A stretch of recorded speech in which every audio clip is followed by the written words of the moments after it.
The good of man is the active exercise of his soul's faculties in conformity with excellence of virtue. Aristotle, Nichomachean Ethics, Book 1, Chapter 7. Good morning, everybody. It's your favorite aspiring revolutionary here, a wandering author, reminding you that we are all the authors of our own lives. As always, my message remains the same: spend less, live more, earn your freedom with frugality. Today we're going to continue looking at Aristotle's famous Nichomachean Ethics, which, just to refresh you guys from last time, the way the Greeks looked at ethics wasn't just like a moral thing, it was more like, how do we be happy as human beings? And he talks extensively about how this is a practical philosophy, and his intended audience are politicians, because he wanted to do the same thing that we all want to do today, which is create healthy, happy communities of flourishing human beings. Or, in their language, eudaimonia, flourishing. So, last time we talked about like the first half of Book 1, which is basically just Aristotle defining what eudaimonia, or happiness, is. And this time he's going to clarify, kind of, and basically move on from defining happiness and starting to talk about virtue. So he does say that happiness isn't a passive thing. If happiness is a virtue, then it must not just be a condition of being virtuous, but an actual way of being at work. The word they use in Greek is anarchia, but really it's kind of like the English saying that happiness is a way of travel, not a destination, right?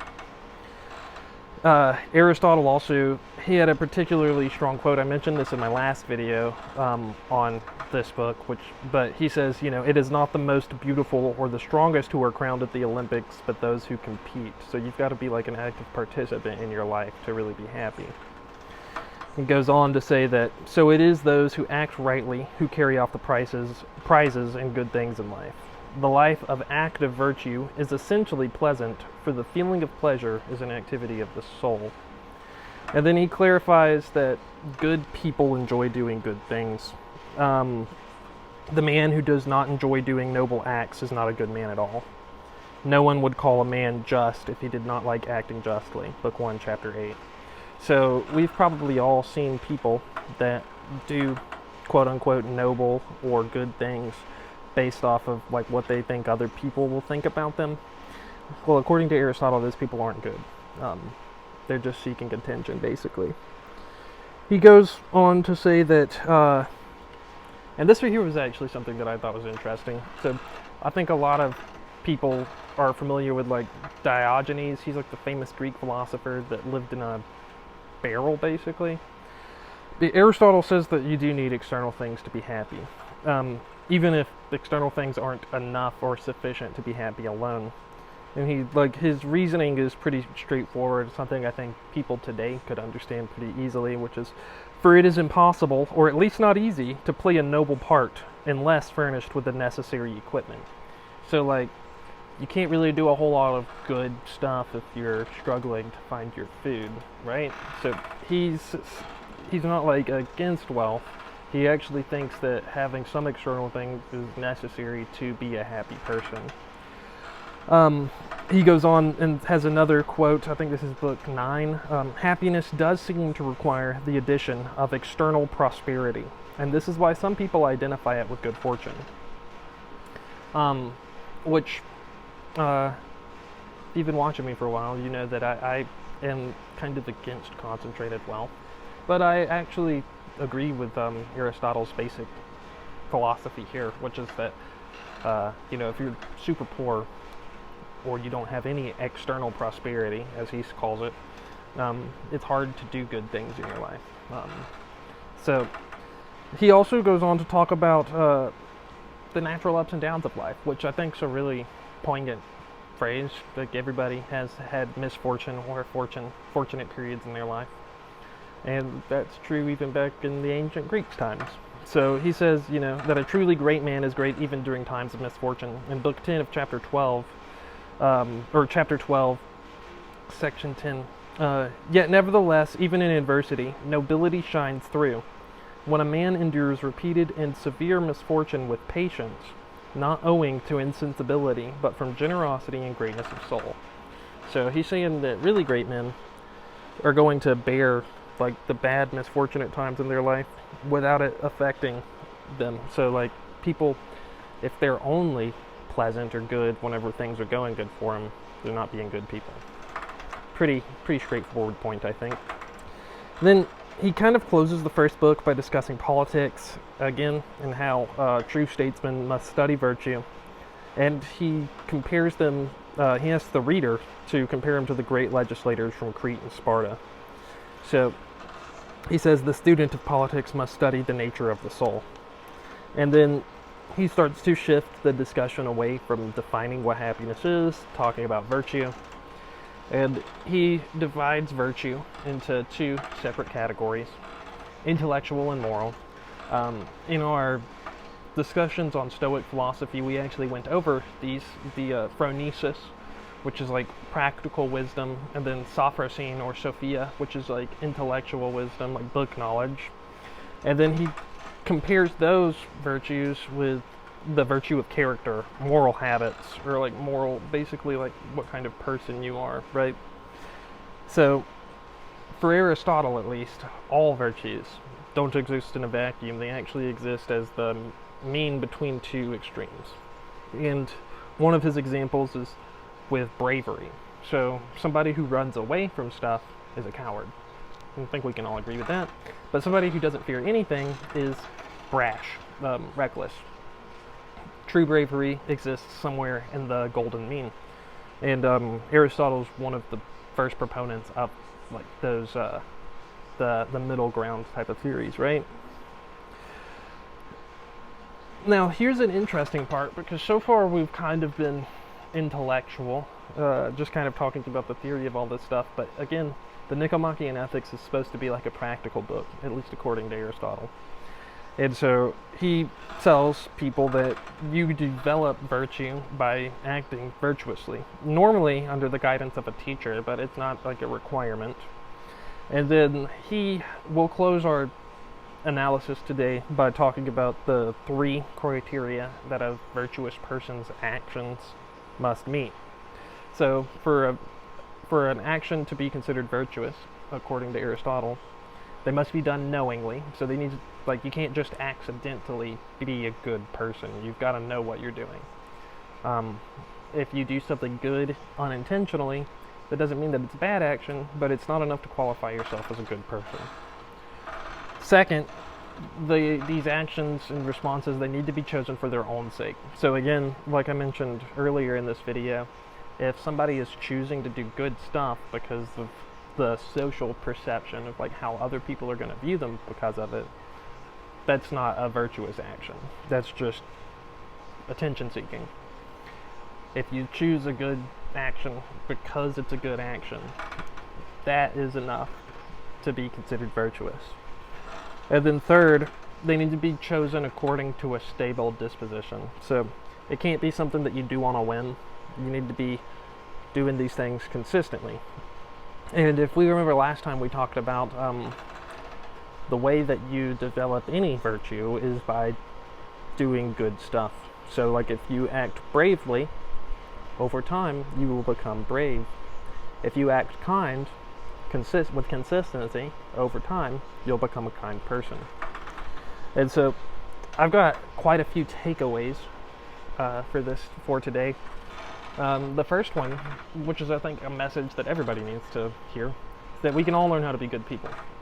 So Aristotle did not believe that people were born one way or the other. He believed that all character is the result of active cultivation. So even if you've done bad stuff in the past, or if you've made mistakes like all people have, as long as you start making better choices today, then over time you will become a better person. 2, I mentioned this earlier in the video, which is that happiness isn't a state, but it's a method of travel. So he goes on several times in the first book and says that it's not the end. That's what he says, like it's not the end result.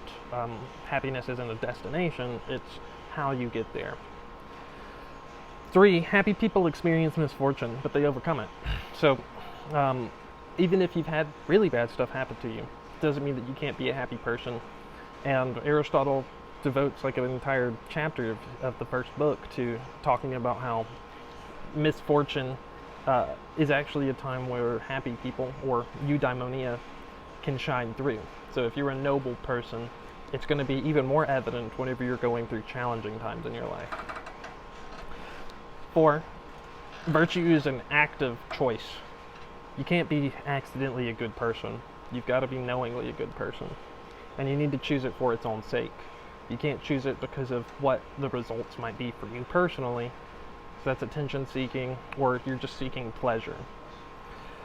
5, people have been wondering about how to be happy since classical antiquity.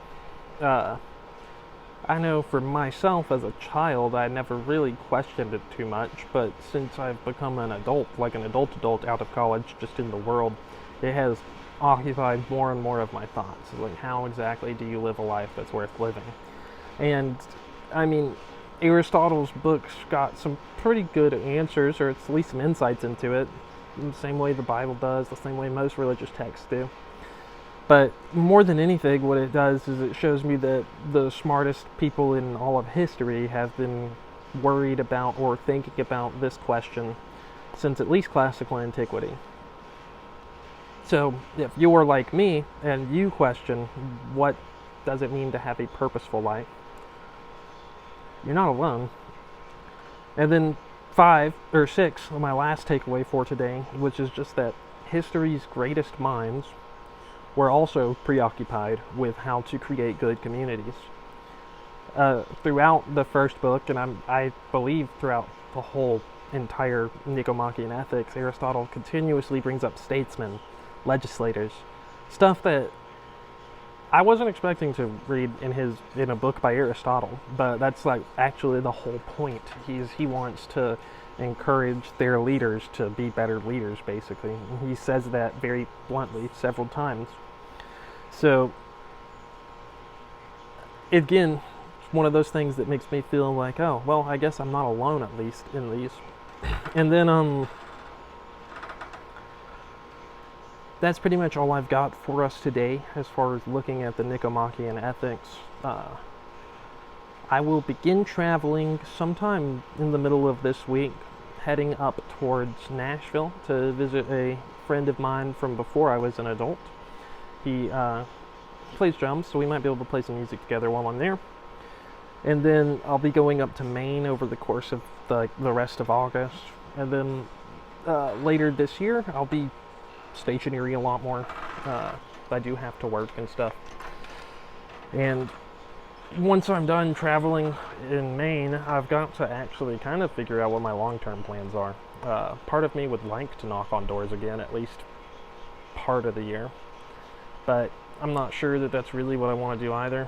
Ultimately, I think all of us question what we should do with our lives. And I'm also questioning it.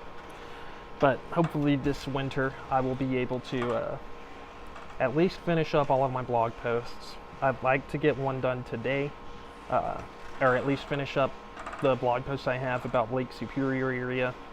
Some of it's gonna have to wait until fall and winter. I can't really, because my income is writing, it's hard for me to also push myself and do my personal writing on the side, but I would like to do that because I want to have a portfolio. And then here's just some stuff that I have been pondering lately, totally unrelated to this topic, but just now that I'm nearing 30 years old, I have realized more and more that I'm completely ordinary, that it's very unlikely that I will accomplish much of any significance in my life. And when I say that, I mean, I'm probably not going to change the world. That would be cool, but very few people ever get an opportunity to do stuff like that. And then the difficulty of maintaining friendships in adulthood. I think because there is so much unsatisfaction, it makes it very difficult. People feel insecure, and it makes maintaining connections with people more challenging as an adult. But I think a lot of it is just it's self-inflicted, you know? Yeah. that's really all I've got for you guys today. Hopefully, y'all can gain something from this video. As always, what are you guys doing in order to inspire, uplift, and empower your communities today? Because this world isn't changing unless we all do our part. So your favorite aspiring revolutionary here, a wandering author, reminding you that we're all the authors of our own lives. As always, spend less, live more, earn your freedom with frugality. Till next time, I love y'all.